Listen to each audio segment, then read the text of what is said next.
everybody to the inaugural episode of Musical Musings. Today I have a very special guest, someone who is near and dear to my heart. He is a just wonderful person with a heart of gold, and also a subscriber that takes the time to engage with the material, which I really appreciate. It is the one and the only Brad Williams.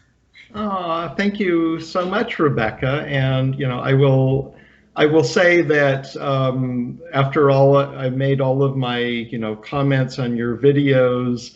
Like the next morning, I had all these little email things saying, Rebecca, loved and responded to your comments. So you're a wonderful video host, and so I will give a shout out to YouTube's algorithm for leading me to your channel after you made a video about the INTP personality type, which I thought at the time I was. I might still be, but at any rate, thank you, YouTube, for introducing us like this. Oh, yeah, that's wonderful.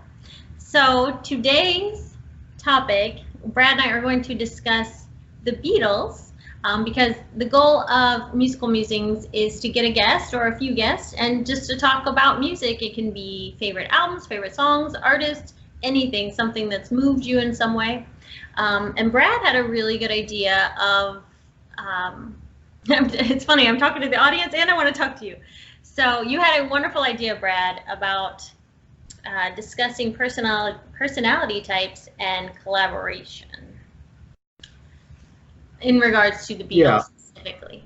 Yeah, so when okay, so one of the things that I discovered about Rebecca, and you can see several of them on the wall behind her, is that she likes to do musically related paintings, often album covers. So I asked her if she'd ever done one of the Beatles, because she mentioned the Beatles a few times in videos, and I sort of realized that we both seem to be big Beatles fans.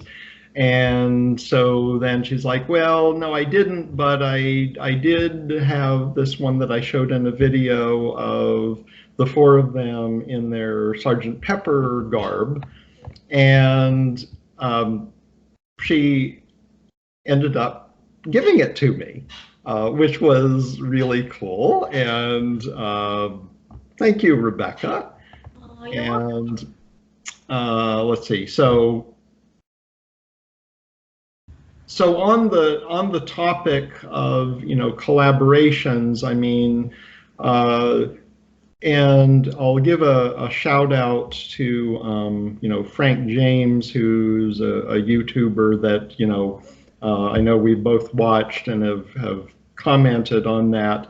He did a video kind of not really personality typing, but sort of contrasting the personalities of John Lennon and Paul McCartney, who were the two major songwriters. A lot of times they would collaborate together, and write a song jointly, or one would or another would. But even when just one or the other wrote the song, they were probably influenced by proximity. And one of the things is that really they had very different personalities. John tended to be much more introspective and kind of wrote these songs that were either really deep or sometimes just bizarre and nonsensical. Paul tended to write songs that were much more relatable, and things that I heard a lot more often on the radio stations my mom listened to when I was growing up. But also, kind of a much more, positive outlook on, life, or, your ability to, influence things in your life. Mm-hmm. And, I mean, they didn't actually collaborate for that long. It was only maybe a little more than 10 years. I mean, of course, all of us who were Beatles fans wish it could have been a lot longer. But, really, they were more than the sum of their parts. And so kind of where I was going with that was the example of, collaborating with someone who has, a different personality or a different background, can be challenging. You can get on each other's nerves, but, it really can allow wonderful things to happen that none of you could have done individually. So that was kind of what it made me think of. Right. Yeah, they do seem quite different. So it's amazing that there's somehow the magic happens when they come together. Yeah. Oh, you made a musical pun. Yeah. Because it's funny, you and I don't want to really venture, I guess, too much into their types, but in my mind, if I'm just sort of vaguely kind of putting it out there, I've sort of put Lennon in like an INTJ camp, although I know INFPs have claimed him. Yeah. But there's something. But definitely intuitive. Yes, and I know Frank James said that too, which. Yeah. Which is good. We're not alone in that. Yeah, but there's just it's hard to describe it, an energy about him that gives me just those NT vibes. Whereas Paul, I almost get an SF, just like you said, a warmer. It's almost like Paul could be a dog and John could be a cat. if I made them animals. I was wondering when I was thinking about our video shoot today whether a cat would suddenly pop into the screen. I had one going under my feet, but we'll see. One might jump up here. Yeah. So I guess something, and we can go back more into the collaboration part too. But I think it'd be interesting for people to find out how your Beatles background, how you kind of got into the Beatles. Okay, so let's see. Well,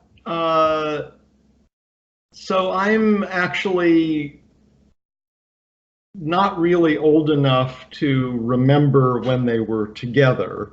I think I might have, been vaguely aware of the Monkees as a very small child. Well, I wasn't sure if it, just these people kind of, acting silly, and I wasn't sure if that was actually the Beatles or the Monkees or both.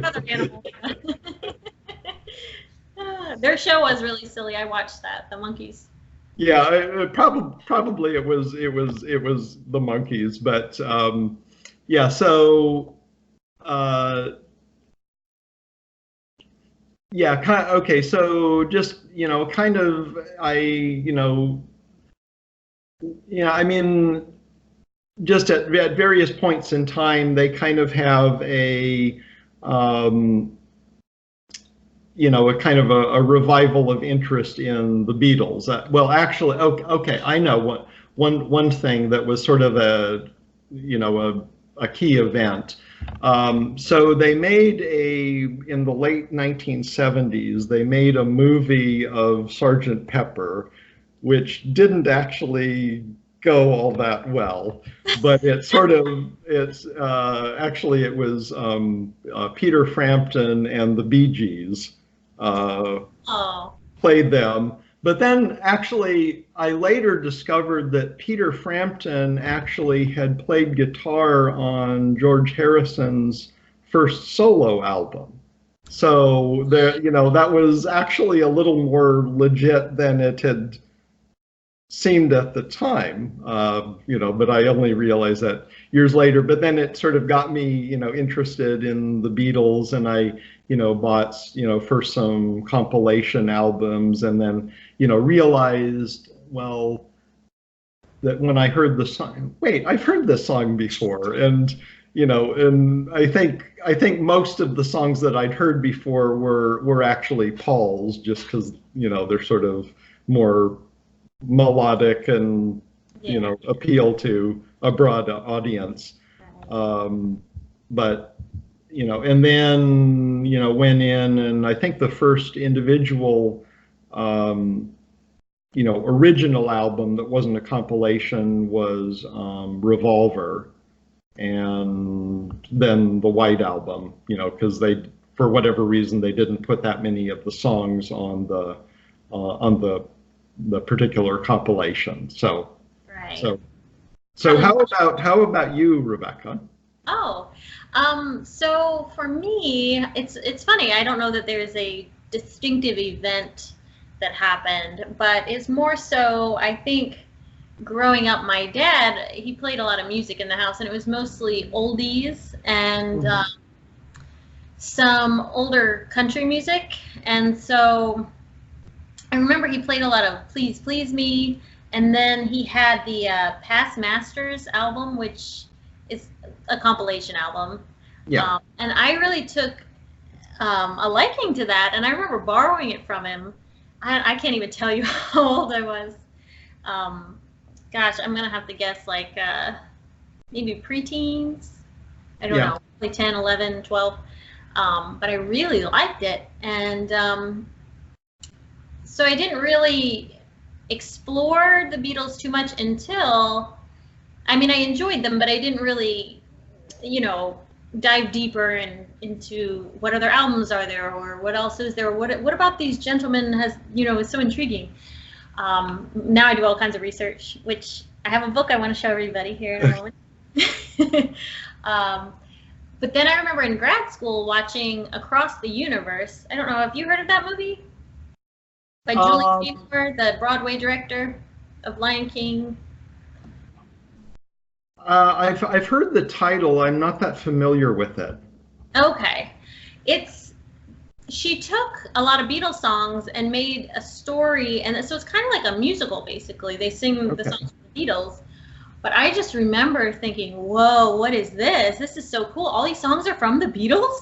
Because it was the first time I heard things like Being for the Benefit of Mr. Kite, and, a little more of the psychedelic stuff, because my dad exposed me to sort of their more wholesome era.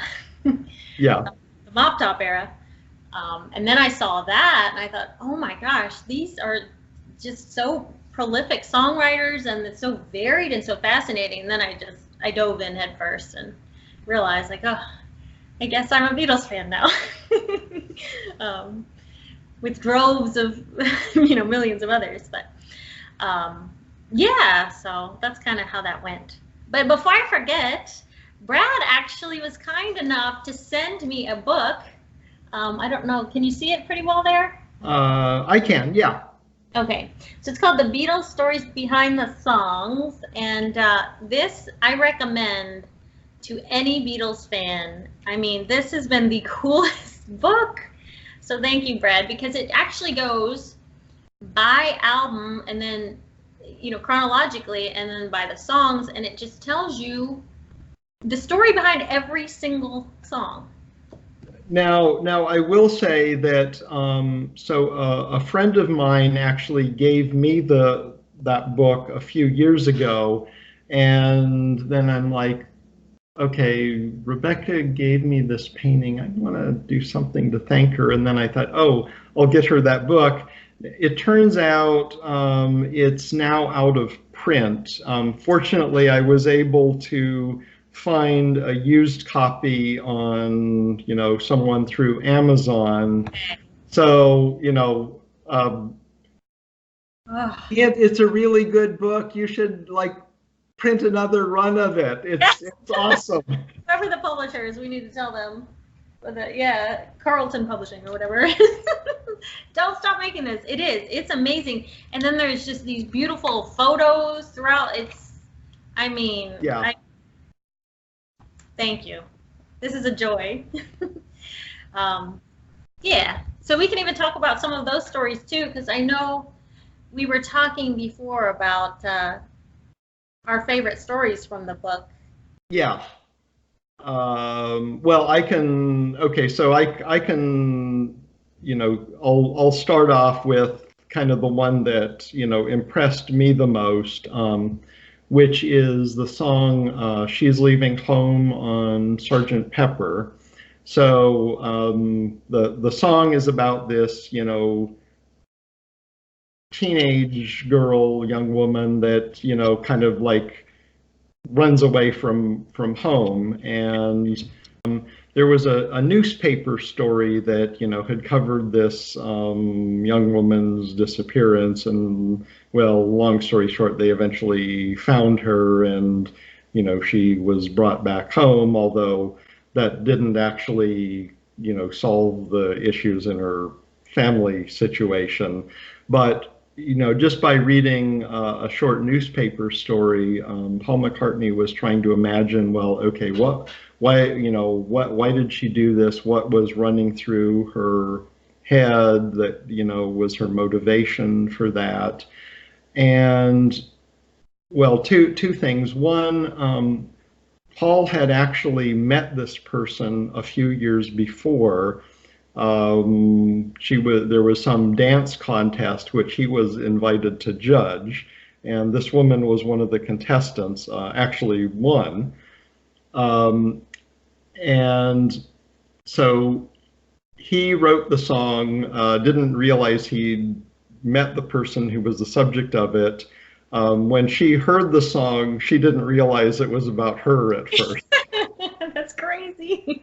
But yeah, it was the kind of the way that he imagined her thoughts. She later said in an interview, yeah, that's exactly what I was thinking, and I was like amazed. Wait, how can you read someone's emotions, just through the short newspaper article? Right. How much intuition Yes. other people's emotions, Hmm. does this guy have? That's so surreal. Could you imagine having a song written about you, especially, I mean, especially by the Beatles, but I mean, I just can't even imagine. And yeah, and that's just, it is really cool that he was able to sort of piece it together. Um, it makes you wonder if they're even human. Sometimes I'm thinking, are these aliens Yeah. that are visiting our planet? They look like humans? Because I don't know. But yeah, that's a great one. I'm glad you told me about that one because I'm kind of just going through, I'm not going start to finish in the book. I'm kind of just going like what song pops in my head. I'm like, oh, I'd like to, I wonder about this song, or so I'll read about it. And I hadn't read that one yet, so I'm glad you brought that to my attention. That is really, really cool. So what was one that you really liked? And I shared this one with you, but I guess the romance, the sucker for romance in me loves the two of us from the Let It Be album. I like that song in general. It always makes me feel really good. But then to find out that it was actually written about Linda by Paul, um, it was really sweet because a lot of people thought it was about John and Paul, but it's actually about Paul and Linda. And Okay. she was saying that basically they used to just take trips where they didn't know where they were going. They would just drive somewhere and go off and be together. And they would The write each long other. and winding road. Yeah. Yeah. And there's a lot of little sweet things they did for each other, but apparently he wrote this during one of those trips. So I thought that was really sweet that they just got away for a little bit. I guess it kind of shows the normalcy a little bit because you think of a celebrity or somebody with that much status, and then it kind of brings them back down when you think of them just, like the rest of us, wanting to get away, have some peace and quiet, and enjoy the little things and simple things in life. Yeah. I'm sure that after a while of all the celebrity, you one probably craves normalcy. Yeah, yeah. I'm sure it probably gets old pretty fast, not having a lot of privacy and things like that. It's really unfortunate that we do that to artists like that. But, See, so another one, also by Paul that I really liked was "I Will" off of the White Album. that's a pretty song. And if you listen to the lyrics carefully, it sort of becomes apparent that it's a love song to someone he hasn't met yet. Mm. You know, for if I ever saw you, I didn't catch your name. And when at last I find you, our song will fill the air. So apparently he wrote the music to it quite a bit before the lyrics. He just had this tune and wrote it, but then didn't know what words to put with it, and then later went back and did the lyrics. But supposedly he wrote the lyrics not too long before he actually met Linda, which makes it a really wonderful story. Yeah, again, it's like Psychic Paul strikes again. Yeah. How does he do it? That's really neat. One thing I would ask you, have you had, any, experiences in like, theater or other things in your life where, you've had to, collaborate with someone with kind of a different or complementary personality, and kind of, I don't know, both the rewards and challenges of that. Yeah, I definitely have. I remember a time in particular, I don't know why this stands out, but in college, taking a communications class, and we were spread out in the quad, and it was something about, and this is where I wish I had better SI because I can't remember the details of everything, but the professor had us kind of like play telephone, but with a piece of paper, and so you had to draw what the person told you, and it was something like they were giving you clues or something. But anyway, the person that I had to talk to,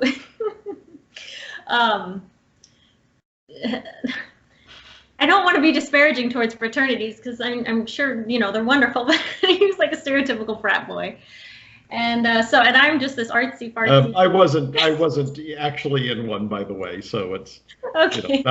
No, I won't take personal offense. Yes.